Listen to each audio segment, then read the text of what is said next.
Can you imagine that leadership is not always what you think it is? We often imagine leaders as these flawless, polished icons who have all the answers. But here's the real deal. Leadership is messy. It can be raw and is profoundly human. And that's exactly what we're diving into on Leadership Plus with Dr. G.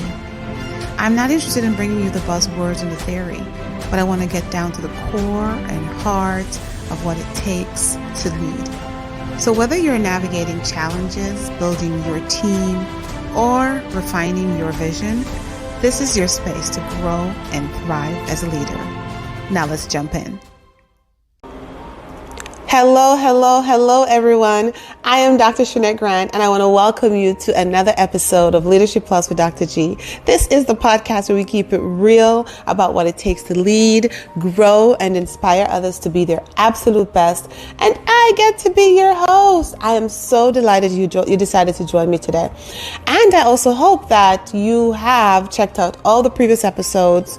They're on all of your favorite streaming platforms, iHeart, CastBox, Amazon, YouTube, Spotify, and of course, Apple, right? So make sure that you are following along, making sure that you are sharing. Please, if you find value in the content, I want you to like, I want you to subscribe, and I want you to most importantly share with somebody who you know could use this information. There are lots of leaders out there who can really find value in just every little tidbit as they go through their leadership journey. All right. So today we're going to talk about a rather interesting and a tough topic to talk about, but I think especially in today's climate, it's important for us to talk about it. We're going to talk about the narcissistic boss. Oops. Yes, I said it. The narcissistic boss. But more importantly, I want to talk about how do you survive the narcissistic boss. So if you are that person who, as you heard these words, I know I stepped on a couple of toes just now. I probably stepped on 10 toes when I said those words. And we use the word narcissism a lot. We use it a lot when we deal with our personal lives and our relationships. But unfortunately, narcissism also is very pervasive in leadership. And it's unfortunate because it is the people who suffer, and it's the organization that suffers for these kinds of behaviors, right? So today we're going to tackle that. We're going to talk about how do you diagnose and how do you survive a narcissistic boss. And if you've been accused of narcissism yourself, I hope this episode provides you some degree of enlightenment as you work to correct that behavior, and as you work to empower and strengthen your team with behaviors that are healthy and not behaviors that are intended to take them down. So here's what I want you to do. I want you to go ahead and grab your coffee, your tea, or whatever it is that fuels your greatness, and let's dig in. Okay?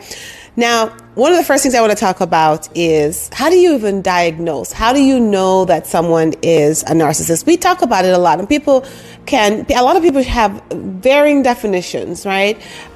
People will describe their spouses, their partners, individuals they know as narcissists. But today, I just want to focus on in leadership, what does narcissism look like in leadership? And it is very similar in other contexts, but I'm going to focus on that. So again, if you've ever worked for somebody, who you sensed was, or they were, some people they're self-proclaimed also. There are people who are very proud of that particular trait in themselves. So if you've worked for somebody who is, or if you're currently in that situation, and God forbid if you ever end up in a situation of that sort, then today's episode will help to sharpen your toolbox as you learn how to work with and navigate that dynamic. Okay?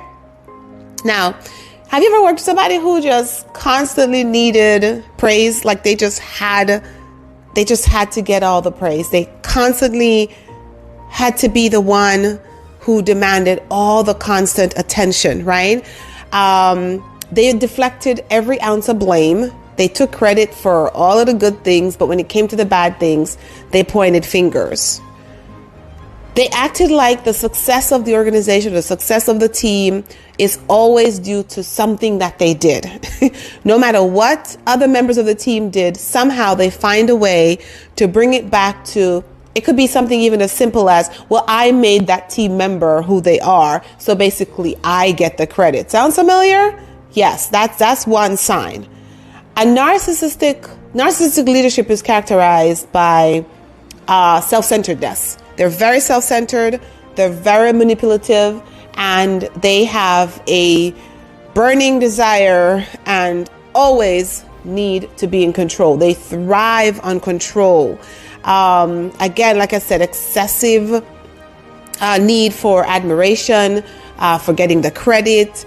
They lack empathy, even though sometimes it doesn't seem that way, because they're very, very bright, very smart, very intelligent, very outspoken, very well-spoken, and they will appear to be concerned about your well-being, but a lot of times that is only so that they can learn more about you, so they can use it against you later on, right? They have a sense of entitlement, so you can tell when somebody is existing in that space when essentially it is all about them. It is all about them, right? So you have to learn how to recognize that, whether it's in your boss, your team leader, and sometimes even in your coworkers, by the way. Sometimes members of your teams exhibit those kinds of behaviors, and it makes it very difficult for the team to thrive, as a unit, and thrive towards the goals of the organization collaboratively, because it has to be all about that one person, right? Now, how do you recognize that you're dealing with this person? Here are some very simple things.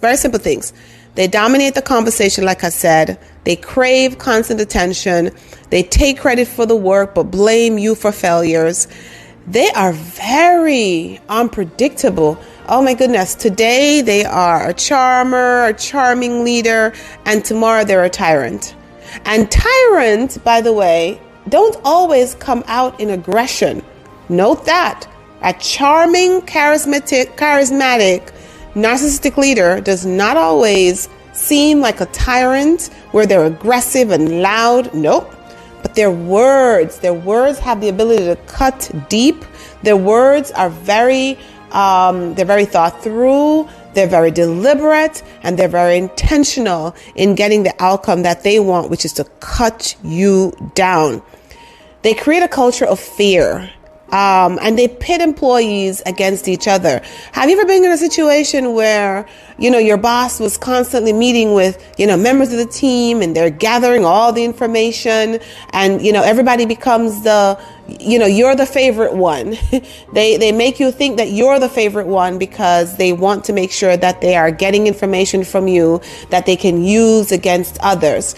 If you're ever sitting in a context, and especially if you're not a leader and I say leader, and I use that word loosely in this context, because if you're not let me rephrase that. If you're not in a position of authority where the boss is, getting feedback and having healthy conversations about how the team is doing, but instead is really trying to get from you information about other people so that they can go back and use it in an unhealthy context. I want you to think through what that means for the team and for the organization. They're pitting people against each other on a team, and that is not healthy. And it's a way to create fear. It's a way to create favoritism amongst individuals and make people feel like they are safe and that they're the ones who are doing all the right things if you just give me the information, right? And many of you may ask, how do these people get into these positions? You know why? They are the most charming. They're the most charismatic. When I tell you they're wordsmiths, they are great with language. They're great with words. Again, I told you, manipulative. They can dazzle in an interview. They can dazzle in meetings. When they speak, the world shakes. Okay. So they project a lot of confidence and they project a lot of competence, but the competence is really masking a lot of the toxic behaviors that they themselves exhibit. All right. But in the long term, what happens is that these behaviors, they erode trust and morale within teams. It creates burnout. It has team members, high turnover rates. You'll see it in the organizations because individuals cannot exist and won't exist in these kinds of unhealthy kind of environments. And as a result, burnout sets in, and there's a high turnover rate and organizational growth is stalled. By the way, organizational growth, if you look deep into that particular metric, it may seem like the organization is growing, but the truth is it really is not, because they're focused on metrics that make them look good, not metrics that are truly making lasting impacts on what the work and how the organization is impacting those that they serve. So now the narcissistic boss can wear, this mask of leadership, but beneath, they're really creating a lot of chaos and a lot of confusion. That's what they do. They create a lot of chaos and they create a lot of confusion. The people they work for are very unsure, because today they're saying one thing and tomorrow they're saying another thing. And, tomorrow they're, this one's a favorite and that one's a favorite, and they're pulling people and they're asking questions that are, they're hoping that individuals will throw each other under the bus about, they're focused on these outcomes that make them look good. They take credit, like I said, for just about everything. They never celebrate the team. They celebrate the team, right? They may say it, but the truth is they somehow find a way to make it seem like it is all about them. It is because of some action or something that they did why individuals perform the way they do. Now, these kinds of bosses have real great impact on individuals, especially, right? They impact the individual, they impact the team, they impact the organization. As an individual, what they do is create constant self-doubt in a person. They can make you second guess yourself like no other. You walk in and you're so competent and you're so confident. And when they're done, remember I told you about the words? They're very good with their words. And their words are articulated in a way where if their goal is to cut you down, they are very good at it. So they make you second guess yourself, and they make you second guess your abilities. They make you feel undervalued and overlooked, right? Which is very draining on you emotionally.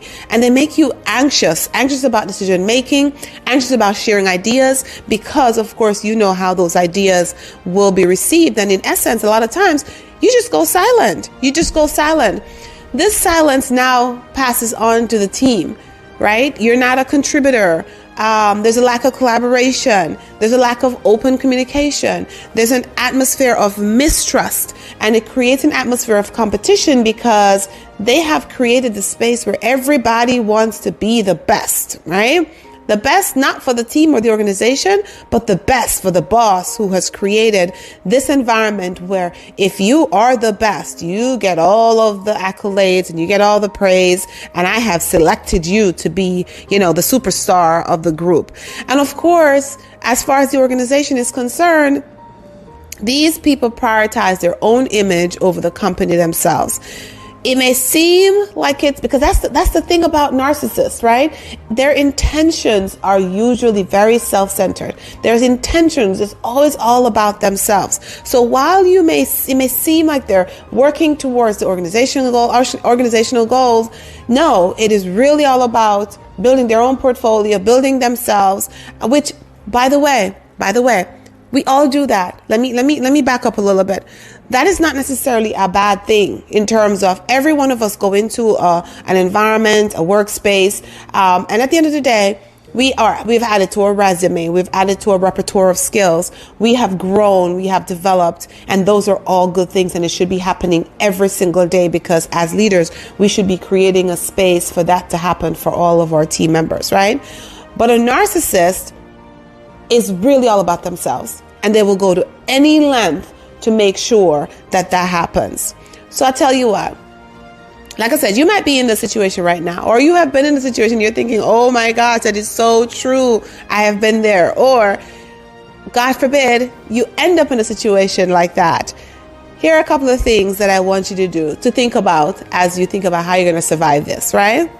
Understand their behavior, recognize their actions, and just remember, their actions are really a reflection of their own insecurities, not your performance. They're going to make you feel like it is your performance, but it's not. But it's all about their own insecurities. I want you to set boundaries. Avoid overexposing yourself to their manipulation. As much as you can avoid it, avoid it. And one way that you can do that is by limiting also your personal interactions. This is where I said they lack empathy. So they might want to hear all of what's happening to you and your situation. The truth is, it's not really to empathize. It's not really to share resources. It's not really to help, but it's really to gather information that they will later on use against you. So I want you to protect your personal space, limit your personal interactions and your emotional investment. That's hard. Most of us go to work and we want to do the best possible job that we can. It's what we do. It's our nature. We want to be a good employee. But then when you get into a space where you're dealing with somebody who's a narcissist, you have to protect your emotions or else you will be drained at the end of every day. And of course, like I said, this is why there's burnout and turnover in environments like this. You must stay strategic. Stay very strategic. Frame your contributions in a way that align to their ego. Yeah, I'm saying it. You got to play the game. You got to play the game to stay in it, right? Frame your contributions in a way that aligns with their ego, okay? Be prepared to defend your work with facts and documentation. So again, if you're aligning your contributions to make them feel like they're the ones who did it, it's their, you're stroking their backs. It's a survival tactic. It is something that you need to think about how you do to make sure that you're able to stay in the game and at least operate on your own terms, right? And of course, like I said, be ready to defend your work with documentation and with facts. Don't come to the table with any guesswork because they'll tear you down in a minute. Build support.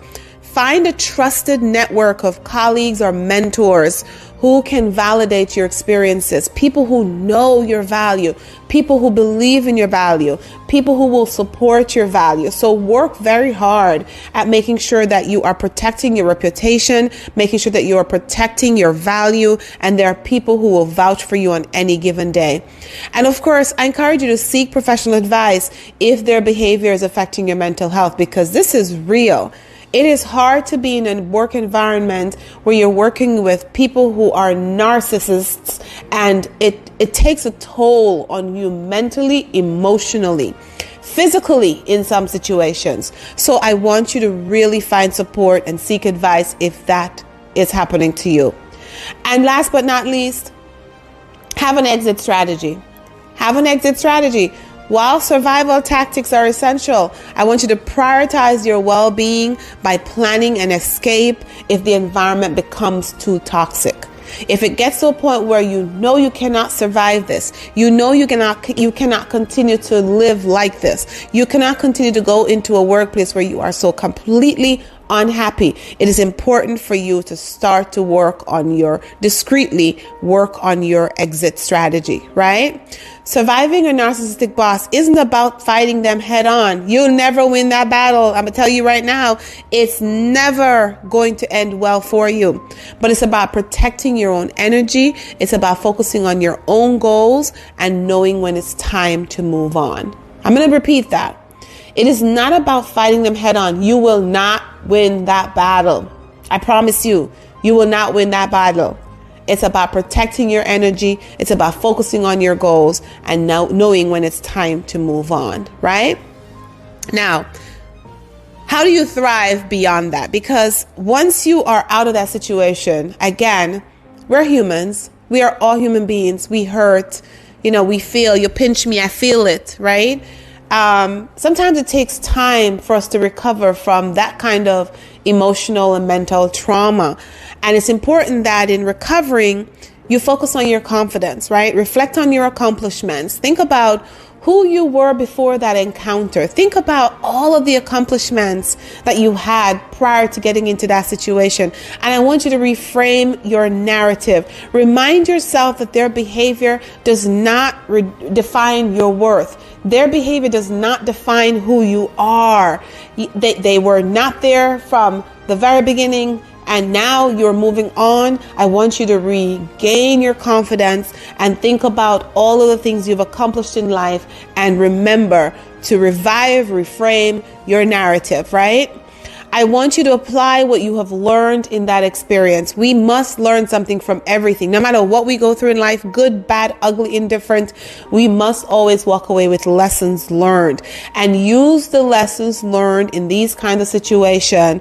It may be lessons in resilience, right? You being able to just deal with that and stick to it and fight through it. It may be lessons in adaptability. It may not be your way, but you had to adapt to be able to survive that particular situation, right? It's important that in your lessons learned, you recognize the red flags, because if you recognize that and you get into future situations where you are with leaders who exhibit those traits, you right away are able to avoid those situations and prevent repeating the cycle, right? But most importantly, in terms of the beyond point, commit to becoming a better leader yourself. There is no better way to move forward than to commit to empathy, commit to transparency, commit to collaboration, commit to supporting genuinely your team, committing to cheering them on, committing to making sure that they all know that they're valued and important, committing to putting them first, committing to being a servant leader, committing to taking care of the emotional, physical, mental well-being of the team that you lead, the team you work with. And if you are a team member, these are all things that you also can commit to, so you can take care of the team and take care of the organization as a whole. Okay? This is not easy. And there are a lot of people out there who are dealing with these kinds of situations. The best person to talk to you about a narcissistic boss is the person being led, right? Because they think that they are amazing. They think that they are wonderful. They think that they are God's gift to the organization and to the people. They're the ones with all the answers. And no matter what you put on the table, like I said, somehow they find a way to make it seem like it was their idea first, right? Real leaders don't do that. Even if you had the idea, you let your team take credit for that. You applaud them, you celebrate them, you support them, you make sure that they feel valued, feel like they're contributing, making sure that they feel like they're the ones who came up with it, even if you walked into the room with that idea. Now, those who fit much of what I just described, I hope that if you're listening to this, while some of these behaviors might be difficult for you to make that transformation, it is important that you are aware, and it is important that you are intentional about changing those behaviors and correcting those behaviors.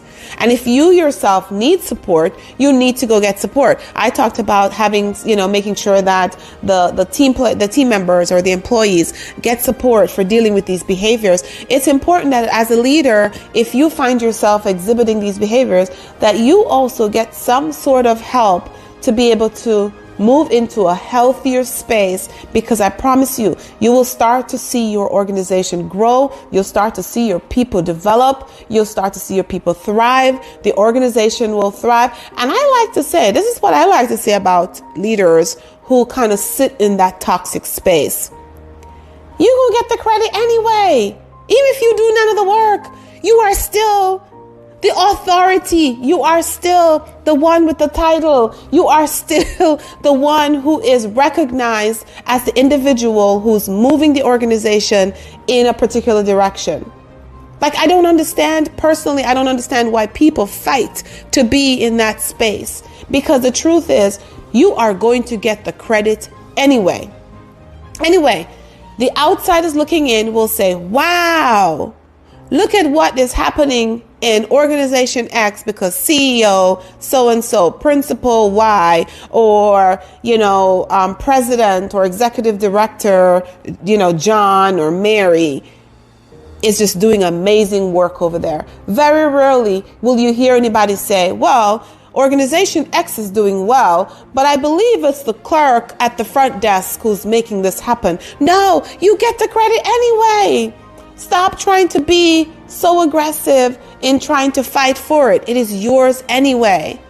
Yours anyway. So I say to you, work intentionally, work deliberately to create a space where individuals and members of your team can thrive, the organization can grow, and not only that, you'll see all the benefits in retention, you'll see all the benefits in employee satisfaction, you will see all the benefits that at the end of the day, you still get the credit for.